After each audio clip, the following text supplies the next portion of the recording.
زنجیزنی کے متعلق فقہاء میں اختلاف ہے، کوئی کہتا ہے حرام ہے، کوئی کہتا ہے جائز ہے، اس کے جواز پہ کیا دلیل ہے اور اس کے عدم جواز کی کیا دلیل ہے؟ خوب دلیل حرمت و حلیت کی مجتہد کو چاہیے ہوتی ہے، ہم مقلدین ہیں، مقلدین کو فقہی مسائل میں فتویٰ چاہیے ہوتا ہے، ہمارے لیے جو حجت ہے وہ فتویٰ ہے، ہم آیت یا روایت نہیں پوچھا کریں۔ مقلدین کو کیا پوچھنا چاہیے؟ فتویٰ۔ مفتی کو پوچھنا چاہیے آیت اور روایت۔ مثلا مجتہد کہے کہ اس فتویٰ کی کیا دلیل ہے، فتویٰ کی کیا دلیل ہے، لیکن مقلد کو یہ پوچھنا چاہیے کہ اس بارے میں میرے مجتہد کا جن کی میں تقلید کرتا ہوں ان کا فتویٰ کیا ہے۔ اور اگر انسان تقلید کرتا ہے کسی کی تو فتویٰ چاہیے اس کو، اگر نہیں کرتا تقلید تو اس کو دلیل کی بھی ضرورت نہیں ہے، وہ آزاد ہے۔ فتویٰ کا پابند ہونا چاہیے مقلد کو۔ اب کیا مجتہدین کے مستندات ہیں، کیوں کوئی اس طرح کہتا ہے کوئی اس طرح؟ اول تو نہیں کہتے اس طرح، کوئی حلال سمجھتا ہے کوئی حرام سمجھتا ہے، میرے مطالعے میں ایسی چیز نہیں آئی ہے۔ بعض خاموش ہیں، اظہار نہیں کرتے، عوام ہی کا خیال رکھتے ہیں یا عوام کی مخالفت کا خیال رکھتے ہیں۔ چونکہ علی علیہ السلام کا نہج البلاغہ میں ایک خطبہ ہے کہ تمام حکمرانوں سے رعیت ڈرتی ہے، یعنی تمام حکمران رعیت پر ظلم کرتے ہیں، میں تنہا وہ حکمران ہوں جس پر رعیت ظلم کرتی ہے۔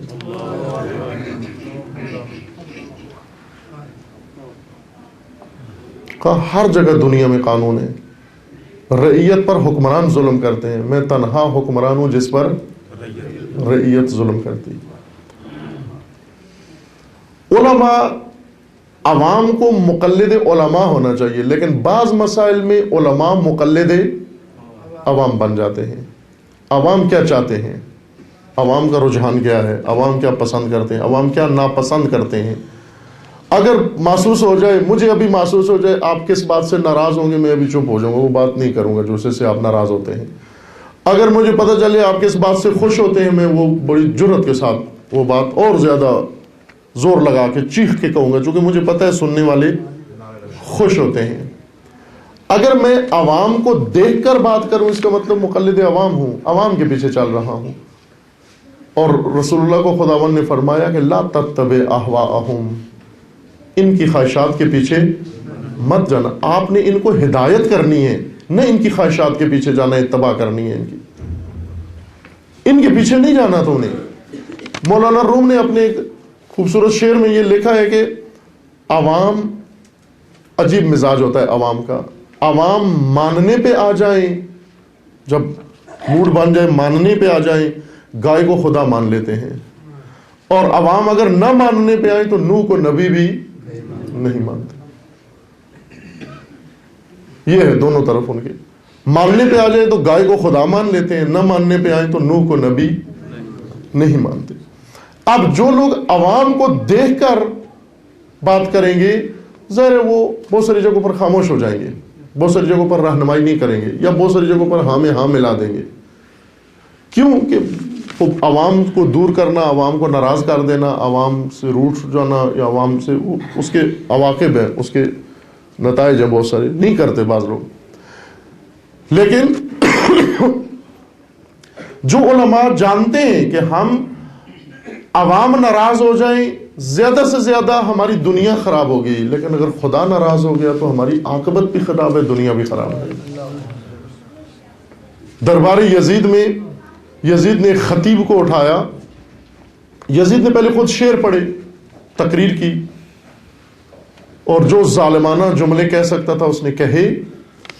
اس کے بعد جناب ثانی زہرا انہوں نے خطبہ دیا، اور جو کچھ یزید نے ماحول بنایا تھا وہ سب ماحول ختم کر دیا، اور دربار کی فضا بدل دی بی بی نے اس خطبے کے ذریعے سے۔ اور یزید اس اپنے دربار میں مجرم نظر آ رہا تھا سب کو، بی بی کے خطبے کے نتیجے میں۔ اس نے ثانی زہرا کے خطبے کے اثر کو زائل کرنے کے لیے اور دوبارہ دربار کا ماحول اپنی فیور میں بنانے کے لیے ایک پہلے سے سرکاری درباری خطیب بٹھا رکھا تھا، اور اسے کہا کہ تم اٹھو، اب تمہاری باری ہے، تقریر کرو۔ وہ چڑھا ممبر میں اور اس نے خطبہ پڑھا۔ خطبہ یہ تھا کہ حمد ہے اس خدا کی جس نے یزید کو عزت دی، یزید کے مخالفوں کو ذلت دی. یہ جملے اس کی زبان سے نکلنے تھے. جناب سید ساجدین اسی حالت میں، توق و زنجیر کی حالت میں سیدھے ہوئے اور فرمایا اس خطیب کو، ایھا الخاطب، اے خطیب، تو نے مخلوق کو خوش کرنے کے لیے خالق کو ناراض کر دیا ہے. تو مخلوق کی خوشنودی کے لیے اپنے خالق کو ناراض کر دیا. تو توبہ کر، استغفار کر. فوراً روکا کہ مخلوق کو خوش کرنے کے لیے خالق کو ناراض کر دیا. تو مخلوق بہت سارے جی چاہتا ہے مخلوق کا. رسول اللہ سے چاہتے تھے کہ بتوں کی اجازت دیں رسول اللہ سے. اتنے مسلمان ہونے کے بعد، نمازیں پڑھنے کے بعد پھر بھی بتوں کو نہیں چھوڑتے تھے، اور رو رو کے رسول اللہ سے کہتے تھے کہ اس کام کو چھوڑ دیں، باقی جو کہتے ہیں ہم کرنے کے لیے تیار ہیں. یہ بت، انہوں نے کہا ہم بت پوجتے نہیں ہیں، چونکہ دلوں میں ان کے اترے ہوئے تھے بت. کہا ہم پوجتے نہیں ہیں، عبادت نہیں کرتے، کچھ بھی نہیں کرتے، ان کو ٹچ بھی نہیں کریں گے، صرف آپ انہیں توڑے نہیں، انہیں رہنے دیں، کسی کمرے میں بند کر کے رکھ دیں، یا خود چابی اپنے پاس رکھ دیں، یا ہمیں دے دیں، یا ہم وعدہ دیتے ہیں کہ ہم گھروں میں لے جاتے ہیں، لیکن ان کی عبادت. رسول اللہ کو معلوم تھا کہ بتوں کی محبت ان کے دل سے نہیں نکل رہی. رسول اللہ نے وہ بت توڑوائے. امیر المومنین وہ سنتے ہیں نا آپ کے توڑے بڑے بت امیر المومنین نے توڑے، اور توڑ کر پاش کر کے ان کے ٹکڑے کعبہ کے مسجد الحرام کے دروازوں میں دفن کروائے، اور دفن کروا کے انہی عربوں سے کہا کہ ان کے اوپر سے گزرو، بھی ان کو پائمال کرو، ان بتوں کو، تاکہ نکلے تمہارے دل سے یہ محبت. نہیں نکلتی. بسا اوقات عوام کسی چیز کے خوگر ہو جاتے ہیں اور نہیں نکلتی. جو بھی کہہ لیں، جتنا جتن کر لیں. امیر المومنین نے اتنا زور لگایا اس امت کے ساتھ. امیر المومنین جیسا حکمران اور رہبر اور امام و پیشوا جو بشریت کو کبھی ملے گا نہیں، لیکن نہیں چھوڑا عوام نے، اپنی خون نہیں چھوڑی. جس چیزوں کے پابند ہو چکے تھے، عادی ہو چکے تھے، وہ امیر المومنین کے کہنے پر بھی نہیں چھوڑی انہوں نے. آخرکار امیر المومنین کو چھوڑ گئے، عادتیں نہیں چھوڑی. لہذا اول تو ایسے نہیں ہے کہ کوئی اختلاف ہو. علماء دو گروہ میں ہو، میں مراجع و مجتہدین کی بات کر رہا ہوں.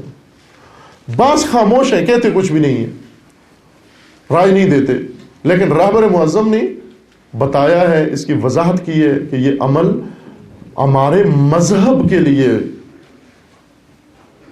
کمزوری کا باعث بن رہا ہے، ہمارے مذہب کو زیر سوال لے گیا ہے، تشیع کو. ساتھ وجوہات بھی بیان کی کہ مذہب کے لیے نقصان دہ یہ عمل، اس وجہ سے روکا اس سے.